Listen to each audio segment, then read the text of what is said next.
Hello friends, ഇന്ന് ജനുവരി 16, 2026. ഇന്ന് market അവധിയാണ്. ബോംബെ മുനിസിപ്പൽ കോർപ്പറേഷൻ തെരഞ്ഞെടുപ്പ് പ്രകാരം ഇന്ന് മാർക്കറ്റിന് അവധിയാണ്. നാളെ, അതായത് ജനുവരി 16 മാർക്കറ്റ് വീണ്ടും പുനരാരംഭിക്കും. ഇന്നലെ വൈകുന്നേരം RBI പുറത്തുവിട്ട ഒരു കണക്ക് പ്രകാരം, അല്ലെങ്കിൽ കണക്കല്ല, ഒരു ഡാറ്റ പ്രകാരം യെസ് ബാങ്കിൽ ഏറ്റവും കൂടുതൽ സ്റ്റേക്കുള്ള മിത്സുബിഷി കോർപ്പറേഷന് ഇന്ത്യയിൽ ഹോളി ഓൺഡ് സബ്സിഡറി ബാങ്കുകൾ തുടങ്ങാനുള്ള ലൈസൻസ് കൊടുത്തിരിക്കുന്നു എന്നുള്ള വാർത്തയാണ്. യെസ് ബാങ്കിനെ സംബന്ധിച്ചിട്ട് നാളെ ഇതൊരു പോസിറ്റീവ് ന്യൂസായിട്ട് വരാൻ സാധ്യതയുണ്ട്.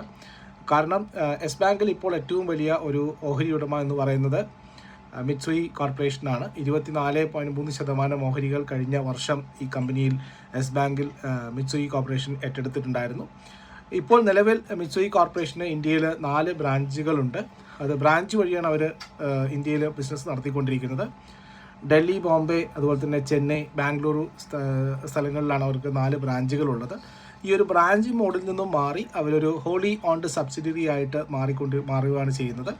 സോ ഇതോടുകൂടി മിത്സുയി കോർപ്പറേഷന് ഇന്ത്യയിൽ ബാങ്കുകൾ തുടങ്ങാനും ബ്രാഞ്ചുകൾ തുടങ്ങാനും മറ്റ് റെസ്ട്രിക്ഷൻസ് ഒന്നും ഇല്ലാതെ പറ്റും എന്നുള്ളതാണ് വിശ്വാസം. അതോടുകൂടി യെസ് ബാങ്കിനും ഇതൊരു പോസിറ്റീവായിട്ട് വരാൻ സാധ്യതയുണ്ട്. കാരണം യെസ് ബാങ്കിൽ ഇപ്പോൾ ഏറ്റവും വലിയ ഷെയർ ഹോൾഡർ എന്ന് പറയുന്നത് മിത്സുയി കോർപ്പറേഷനാണ്. നമ്മുടെ സ്വിംഗ് ഈസ് കിങ് മെമ്പേഴ്സിന് അറിയാം, ഈ കഴിഞ്ഞ തിങ്കളാഴ്ച നമ്മുടെ വീക്കിലി പിക്കായിരുന്നു, അല്ലെങ്കിൽ വീക്കിലി മൺഡേ മോർണിംഗ് ഞാൻ കൊടുത്തിരിക്കുന്ന ഒരു പിക്കായിരുന്നു യെസ് ബാങ്ക്. നമ്മുടെ 21-22 രൂപക്കാണ് നമ്മൾ അത് ബൈ എടുത്തത്. നമ്മുടെ ടാർഗറ്റ് 24 മുതൽ 26 വരെയാണ്. സോ അതിലൊരു അൺയൂഷ്വൽ വോളിയൂം ന്യൂസിൻ്റെ ഒരു ബ്രേക്കൗട്ട് നമ്മൾ എക്സ്പെക്ട് ചെയ്തതുകൊണ്ട് തന്നെയാണ്, ഈ ഒരു ന്യൂസ് അല്ല, പക്ഷേ അതിലൊരു വോളിയൂം നടക്കുന്നത് കണ്ട് തന്നെയാണ് അതിൻ്റെ ഒരു ഇൻ്റർപ്രിട്ടേഷൻ്റെ ബേസിലാണ് നമ്മൾ അനാലിസിസ് നടത്തിയത്. നമ്മുടെ സ്വിംഗ് കിങ്ങിൻ്റെ അതുപോലെ തന്നെ യൂട്യൂബ് മെമ്പർഷിപ്പൊക്കെ ജോയിൻ ചെയ്യാൻ താല്പര്യമുള്ളവർക്ക് ലിങ്കുകൾ ഡിസ്ക്രിപ്ഷനിലുണ്ട്. യൂട്യൂബ് മെമ്പർഷിപ്പ് ആണെങ്കിൽ യൂട്യൂബിൻ്റെ അടിയിൽ ജോയിൻ ബട്ടൺ ഉണ്ട്, അതുവഴി നിങ്ങൾക്ക് ഞങ്ങളോടൊപ്പം അസോസിയേറ്റ് ചെയ്യാവുന്നതാണ്.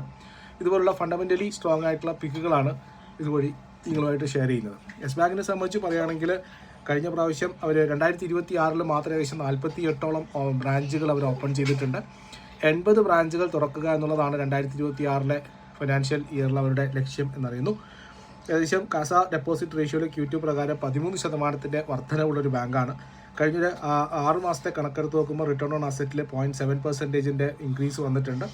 അതുപോലെ തന്നെ 80ഓളം ബ്രാഞ്ചുകളിൽ ഏകദേശം 48ഓളം ബ്രാഞ്ചുകൾ അവർ തുറന്നു കഴിഞ്ഞു. നിംസിൽ ഏകദേശം 3% ഉയർച്ച വരുത്തുക എന്നുള്ളതാണ് ലക്ഷ്യം. സോ യെസ് ബാങ്ക് നാളെ, അതായത് 2026 ജനുവരി 16 ഫോക്കസിൽ വരാൻ സാധ്യതയുള്ള ഒരു സ്റ്റോക്കായിട്ടാണ് കാണുന്നത്. ഈ ഒരു RBI ലൈസൻസിൻ്റെ ലൈസൻസ് ഒരു അപ്രൂവൽ ബേസ്ഡ് ലൈസൻസ് ആണ്. ഇത് കൃത്യമായിട്ട് ഇംപ്ലിമെൻറ്റ്